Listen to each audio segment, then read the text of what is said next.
అందరికీ నమస్కారం. అన్నామలై ఒక సంచలన నిర్ణయం తీసుకున్నారు. రాజీనామా. ఇది ఎవరు ఊహించనిది. బీజేపీ పార్టీని ఎప్పటికైనా తమిళనాట అధికారంలోకి తీసుకువస్తారు అని చెప్పి చాలామంది అనుకున్నారు, కలలుగన్నారు. అయితే కార్యకర్తల్ని లేకపోతే చాలామంది వ్యూహకర్తల్ని అందరినీ కూడా షాక్కి గురి చేసేలాగా ఆయన తీసుకున్నటువంటి ఈ నిర్ణయం ఇప్పుడు రకరకాల వాదనలకు తెరలేపింది. తాజాగా ఆయన బీజేపీ జాతీయ అధ్యక్షుడైనటువంటి నితిన్ నబీన్ని కలిసి తన రాజీనామా పత్రాన్ని ఇచ్చేశారు. ఆ తర్వాత అమిత్ షాని కూడా కలవనున్నారు. మొత్తానికి ఆ విధంగా బీజేపీతో అన్నామలై ఎపిసోడ్ అనేది కట్ అవ్వబోతోంది. ఇక్కడ నెలకొన్న రెండు వాదనల గురించి మనం మాట్లాడుతూ ఈ వీడియోని క్లోజ్ చేద్దాం. ఫస్ట్ ఆఫ్ ఆల్, కూటమి వ్యూహం ఏదైతే ఉందో తమిళనాట బీజేపీకి, దాన్ని ఆయన ఆది నుంచి విముఖత కనబరుస్తూ ఉన్నారు. ఏఐడిఎంకేతో వద్దు, అసలు ఈ డిఎంకే ఏఐడిఎంకే రెండు కూడా ఒకటే, దేని పంచన చేరినా మన ఏదో జూనియర్ అలయన్స్ పార్టీ లాగే చూస్తారు తప్ప మనకంత ప్రియారిటీ ఇవ్వరు, వాళ్ళు చెప్పినట్లుగా వినాలి, వాళ్ళ సిద్ధాంతం వేరు మన సిద్ధాంతం వేరు, అస్సలు పొసగదు, ఆ ద్రవిడ పార్టీలతో మనకు పొసగదు అని అన్నామలై గారు చెప్పినా కూడా మొన్నటి ఎన్నికల్లో కూడా ఏఐడిఎంకేతోనే బీజేపీ పొత్తు పెట్టుకొని వెళ్ళింది.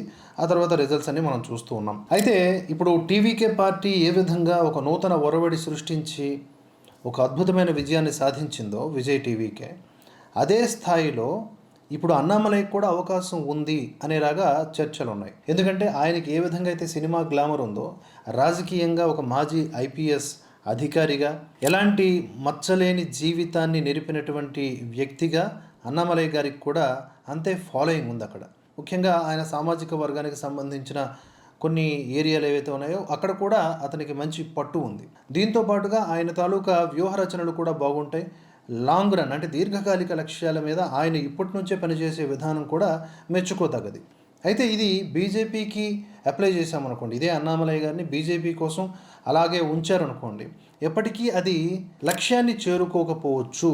ఎందుకంటే బీజేపీ ఒక జాతీయ పార్టీ లేదా హిందుత్వ పార్టీ, దాన్ని ఎట్టి పరిస్థితుల్లో ఇక్కడ ఉన్నటువంటి పెరియార్ ద్రవిడవాదానికి లింకప్ అయిపోయినటువంటి తమిళనాడు ప్రజల బ్రెయిన్స్ యాక్సెప్ట్ చేయాలంటే చాలా అద్భుతాలు జరగాలి. కానీ ఇక్కడ గమనించింది ఏంటంటే, నాకు తెలిసి బహుశా అన్నామలైగా ఎలాగో అసంతృప్తి ఉంది బీజేపీ పార్టీ మీద. మరోటి, ఈ టీవీకే పార్టీ గెలుపొందిన విధానం, 6 నెలల ముందు పార్టీ అనౌన్స్ చేసేసి విజయ్ అద్భుతమైన విజయాన్ని పొందాడు కదా. అయితే ఇక్కడ జనం కూడా చూస్తున్నారు దేన్ని, కొత్తతనాన్ని, యువతరాన్ని, ఈ ద్రవిడ పార్టీల నైజాన్ని చూసి విసిగి వేసారిపోయారు. అందుకనే టీవీకేకి విజయం దొరికింది. ఇప్పుడు టీవీకేకి ప్రభుత్వ వ్యతిరేకత కూడా వస్తుంది కదా. ఆ గ్యాప్ ఏదైతే ఉందో అక్కడ అన్నామలై ప్రత్యక్షమైతే గనక అది కూడా ఆ ప్రాంతీయ పార్టీ ఒకటి ఏర్పాటు చేసి అప్పుడు ఫుల్ఫిల్ అయ్యే అవకాశం ఉంటుంది.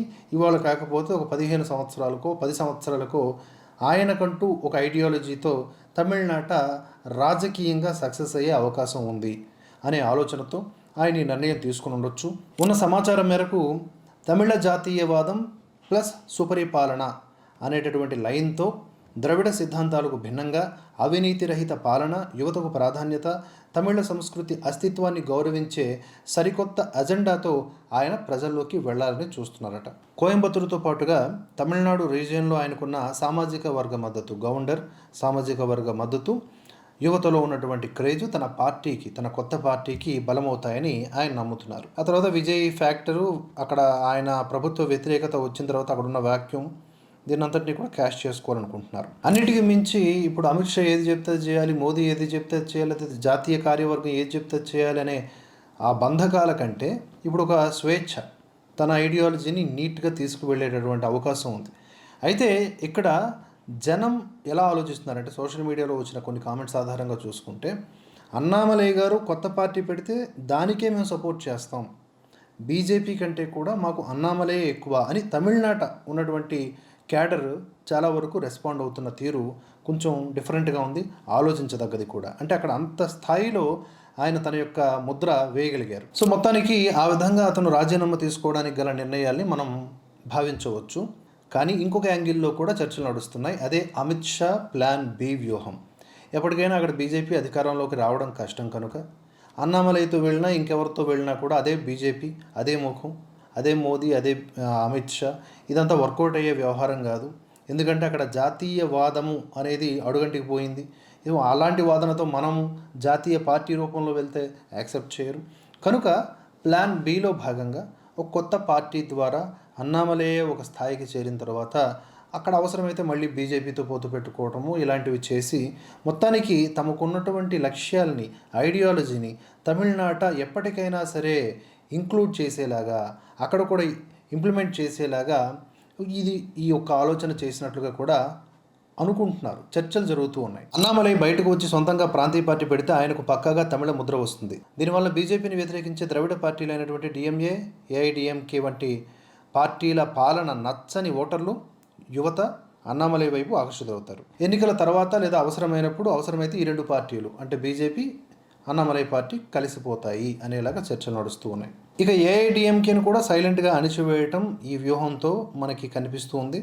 విజయ్కి ఇక తిరుగులేదు, ఆయన నెక్స్ట్ ఇంకా 25 years వరకు ఆయనే ఎగరేస్తాడు కాలర్ అనుకుంటే కరెక్ట్గా సరైనటువంటి ప్రత్యర్థి అన్నామలై రూపంలో వచ్చాడని కూడా చర్చ చేస్తూ ఉన్నారు. అలాగే ఆర్ఎస్ఎస్ సిద్ధాంతాన్ని కూడా ఇండైరెక్ట్గా ప్రజల్లోకి తీసుకువెళ్ళే ఒక రకమైన విధానం ఇది అని కూడా మాట్లాడుతున్నారు. ఏదేమైనా తమిళనాట రాజకీయాలన్నీ కూడా రసవత్తరంగా మారే అవకాశాలే కనిపిస్తున్నాయి. అక్కడ కూడా హిందుత్వవాదం, జాతీయవాదం, లేకపోతే సంస్కృతికి సంబంధించిన వాదనలు, వీటితో కూడిన రాజకీయాలు వినిపిస్తాయి బలంగా. అన్నామలై కేంద్రంగా కొత్త పార్టీ ఎలా ఉండబోతోంది, దానికి పేరేంటి, వాటికి వచ్చే గుర్తేంటి, ఇవన్నీ కూడా మనం భవిష్యత్తులో మాట్లాడుకుందాం.